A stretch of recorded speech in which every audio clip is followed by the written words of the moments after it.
লোকসভা ভোটে প্রাপ্ত আসন সংখ্যার নিরিখে বিজেপিকে অনেক পেছনে ফেলে দিয়েছে তৃণমূল। দেশের মতো বাংলাতেও বিজেপির গ্রাফ কিন্তু নিম্নমুখী। 2019 সালে যেখানে তারা এ রাজ্যে 18টা আসন পেয়েছিল, সেখানে এবার তারা জিতেছে 12টি আসনে। এই নিয়ে রাজ্য নেতৃত্বকে লাগাতার আক্রমণ দিলীপ ঘোষের। নাম না করে পাল্টা জবাব দিয়েছেন শুভেন্দু অধিকারীও।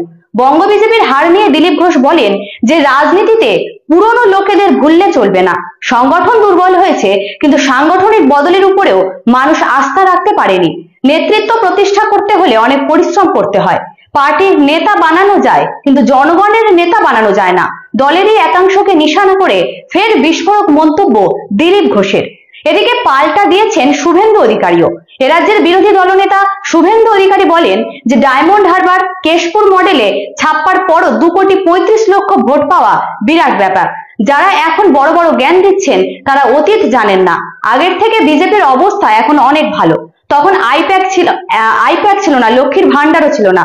রাজ্য নেতৃত্বের একাংশের সঙ্গে কি ক্রমেই দ্বন্দ্ব বাড়ছে দিলীপ ঘোষের? এমনটা প্রশ্ন কিন্তু উঠছে। কেন্দ্র বদল নিয়ে ফের নাম না করে নেতৃত্বের একাংশকে নিশানা করেছিলেন বিজেপির প্রাক্তন রাজ্য সভাপতি। তিনি বলেছেন, প্রথমে রাজি না হলেও পার্টির নির্দেশ মেনে গেছিলাম। পাশাপাশি ইঙ্গিতপূর্ণভাবে এক্স হ্যান্ডেলে লিখলেন যে ওল্ড ইজ গোল্ড। দিলীপ বলেছিলেন যে দলের ধারণা ছিল আমি গেলে ওখানে জিতে যাব, মেদিনীপুর তো জেতা আসন। কিন্তু উল্টো হয়ে গেল ব্যাপারটা। প্রথমে আমি রাজি হইনি, কিন্তু পার্টির নির্দেশ মেনেই আমি ওখানে গিয়েছিলাম। প্রতিক্রিয়ায় রবীন্দ্রনাথের কবিতা শুনিয়েছিলেন সুকান্ত মজুমদার। এতদিন তৃণমূল বিজেপি সেটিং এর অভিযোগ তুলত সিপিএম কংগ্রেস। ভোটের ফল প্রকাশের পর এবার সেই সেটিং এর অভিযোগ তুললেন খোদ বিষ্ণুপুরের জয়ী বিজেপি প্রার্থী সৌমিত্র খাঁ। শুধু তাই নয়, ইঙ্গিতপূর্ণভাবে খারাপ ফল নিয়ে রাজ্য নেতৃত্বের একাংশকে তুলোধনার পাশাপাশি অভিষেকের ভূয়সী প্রশংসা করলেন তিনি। বিজেপি নেতা দিলীপ ঘোষের ওল্ড ইজ গোল্ড মন্তব্যকে সমর্থন করে দিলেন অন্যদিকে কলকাতার মেয়র তথা রাজ্যের মন্ত্রী ফিরহাদ হাকিম। শনিবার সকালে নিজের এক্স হ্যান্ডেলে একটি পোস্ট করেছেন প্রাক্তন বিজেপি সাংসদ দিলীপ ঘোষ। তাতে 3টে মাত্র শব্দ রয়েছে, ওল্ড ইজ গোল্ড, যার বাংলা অর্থ করলে এটাই দাঁড়ায় যে পুরনো জিনিস সোনার মতোই দামি। ওই পোস্টের সঙ্গে আর একটি শব্দও খরচ করেননি দিলীপ ঘোষ। সেই পোস্টের উল্লেখ করে শনিবার দুপুরে কলকাতা পুরসভায় ওই বিষয়ে প্রশ্ন করা হয় মেয়র ফিরহাদ হাকিমকে। তিনি জবাবে বলেন, ঠিকই, আমরাও তো বলছি যে ওল্ড ইজ গোল্ড। তবে বিজেপি বা দিলীপ ঘোষ প্রসঙ্গে তিনি কোনো মন্তব্য করতে চাননি কলকাতা বন্দরের বিধায়ক ফিরহাদ হাকিম। বরং ওল্ড ইজ গোল্ড মন্তব্য নিয়ে নিজের অভিমতের পক্ষে বিস্তারিত ব্যাখ্যা দিয়েছেন ফিরহাদ হাকিম। তিনি বললেন যে দলে দুটি বিষয় থাকে, একটি থাকে নবীন প্রজন্ম, যারা নতুন উদ্যমে এগিয়ে যাবে, আর তাদের পিছনে থাকবে অভিজ্ঞতা। অন্যদিকে যারা নিজেদের অভিজ্ঞতার ভিত্তিতে দলকে ঠিকমতো পরিকল্পনা চলার জন্য পরামর্শ দেবে।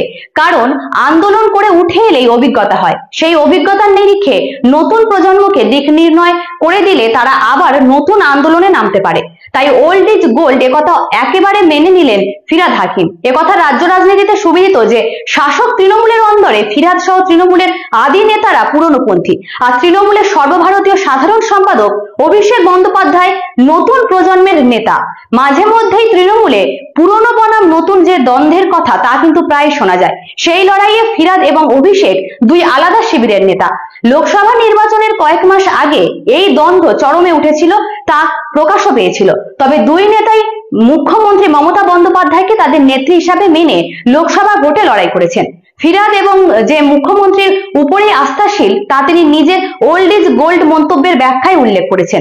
অন্যদিকে ফিরহাদ আরো বলেছেন যে এই সাফল্য নতুন ও পুরনোদের মিলিয়ে মিশিয়ে। যদিও এটা আমার ব্যক্তিগত মত, তিনি এমনটাই বলেছেন।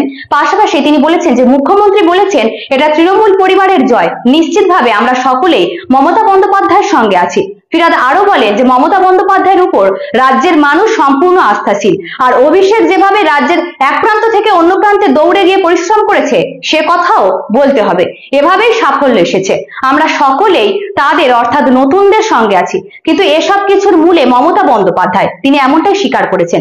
অন্যদিকে অভিষেকের নেতৃত্ব প্রসঙ্গে ফিরহাদ বলেছেন যে অভিষেক প্রচুর দৌড়েছে, নতুন নতুন স্ট্র্যাটেজি তৈরি করেছে, বিভিন্ন সমীক্ষা সংস্থাকে দিয়ে নির্বাচনের রণকৌশল সাজিয়েছে। তবে এই সাফল্য সকলেরই, মূল জায়গায় রয়েছেন মমতা বন্দ্যোপাধ্যায়।